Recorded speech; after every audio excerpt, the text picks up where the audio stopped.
I am Bekah Lee. I was a victim of the lover boy syndrome through sex trafficking for 2 years.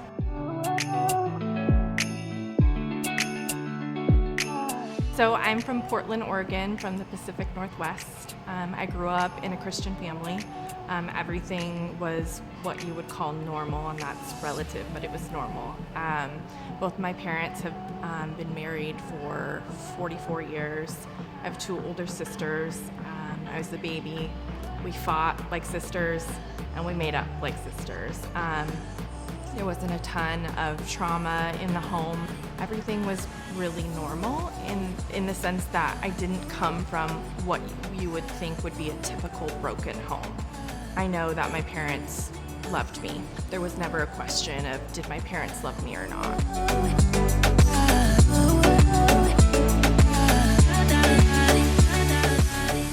So I met my abuser when I was going to Portland State.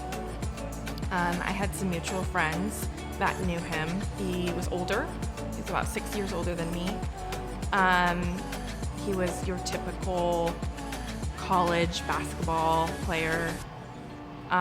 Very charming, very charismatic, somebody you wanted to be around, but also was in, the scene of, partying and I think just being a young adult, going to college and experiencing life that you probably wouldn't do when you lived with mom and dad. And it was almost like a way to have more freedom when I was around him. So I naturally gravitated towards him because of the attention that he was giving me.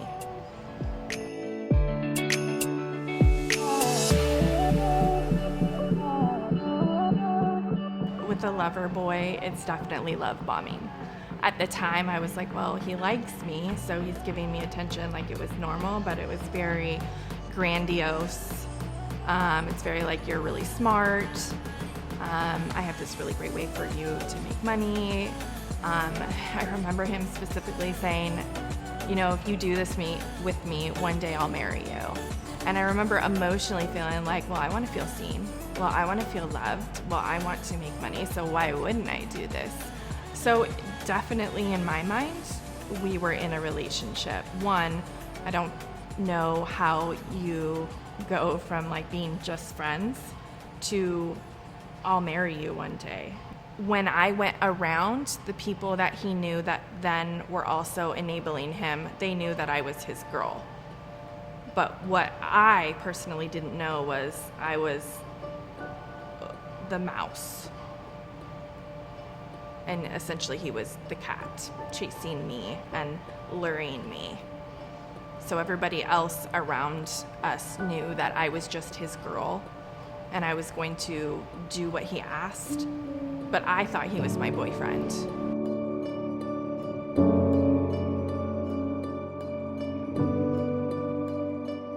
This wasn't overnight. This was months. I remember I met him in the summer, probably the beginning of summer, if I remember correctly, and then by December, so 6 months. So it doesn't happen just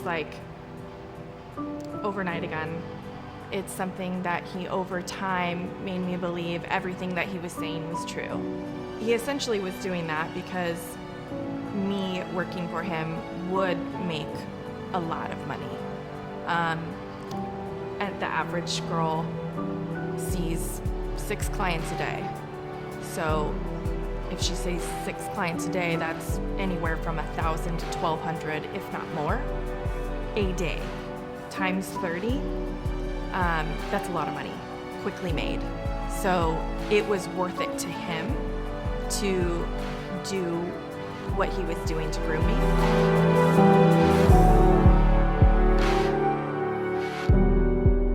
So before you actually go, you take pictures so that you can be advertised. And he just, in the moments of building me up and building up this relationship that was not true, he also would throw in, I have these pictures, and just so you know, I'm going to always have them.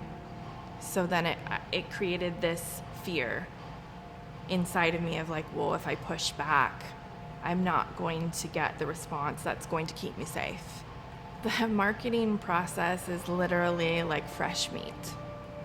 Like you're putting fresh meat out at a deli. It's the best meat. It's cut this way.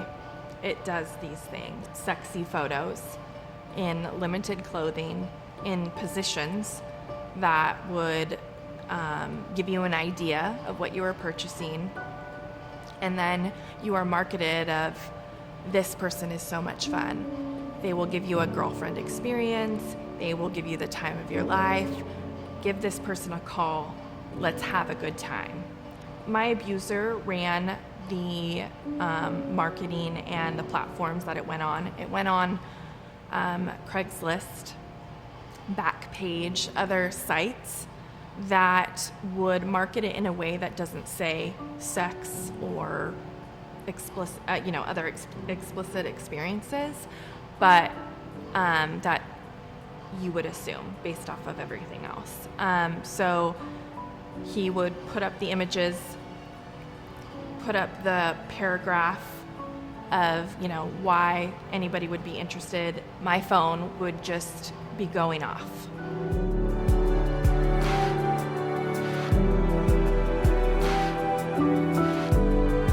But I was just struggling at the gravity of what was happening, and I just had to take whoever and hope that that person was going to be nice, in the relative term of nice for what it was.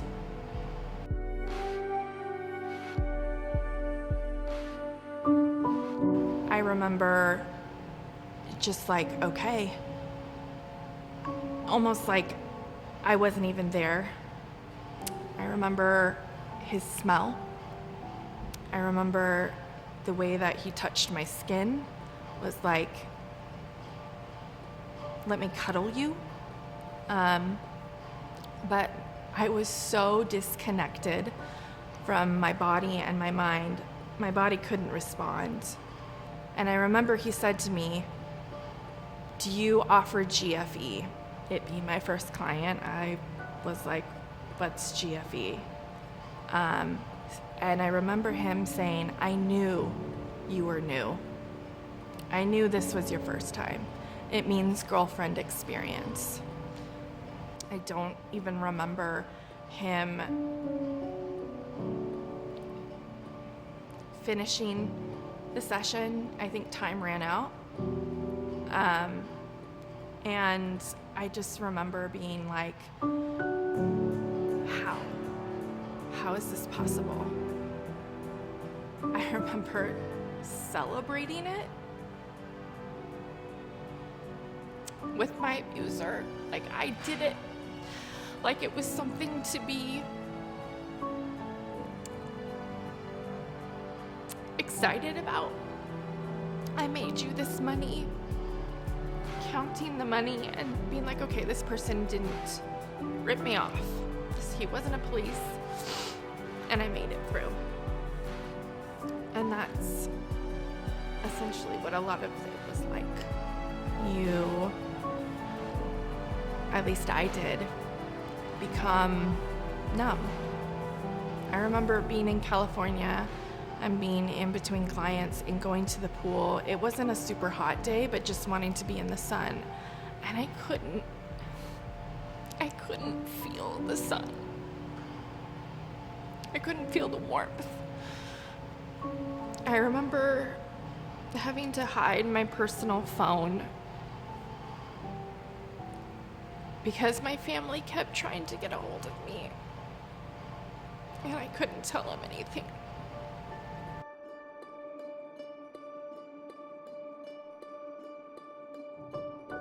So many things that meshed together that just went from,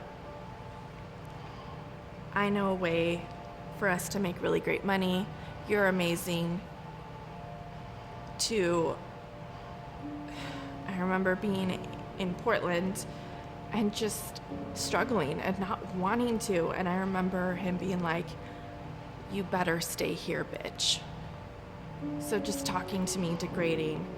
He got really angry, was like pacing, was acting super aggressive, and I didn't know what he was gonna do. It's only by the grace of God that I'm here and I'm talking about it. And it took me so long to get here, but I'm glad I'm here. But I'm angry for the people that don't have a voice, that are still stuck in what we would call the game. I'm angry for those girls. I'm angry for their family.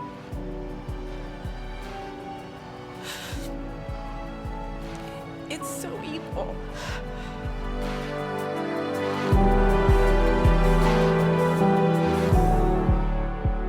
My walking away from this life was, like I said, really an act of God. It does not happen. I woke up one morning in Seattle and I just had this voice that was firm but soft and said, "Get up, get up, get up." And I couldn't ignore it. It was so loud in my head, but so soft. I had my phone and my IDs, and I texted my parents and said, "I'm not safe, but I'm coming home." So I got on a train from Seattle to Portland, not knowing like what the next steps were gonna be, because I knew like, okay, logically I need to stay in public, and I didn't go to the bathroom. I didn't do anything that didn't place me out of sight, because I didn't know what he was going to do, because his reaction to me saying "I am done" was, he was very angered. And I walk out and my parents are waiting for me.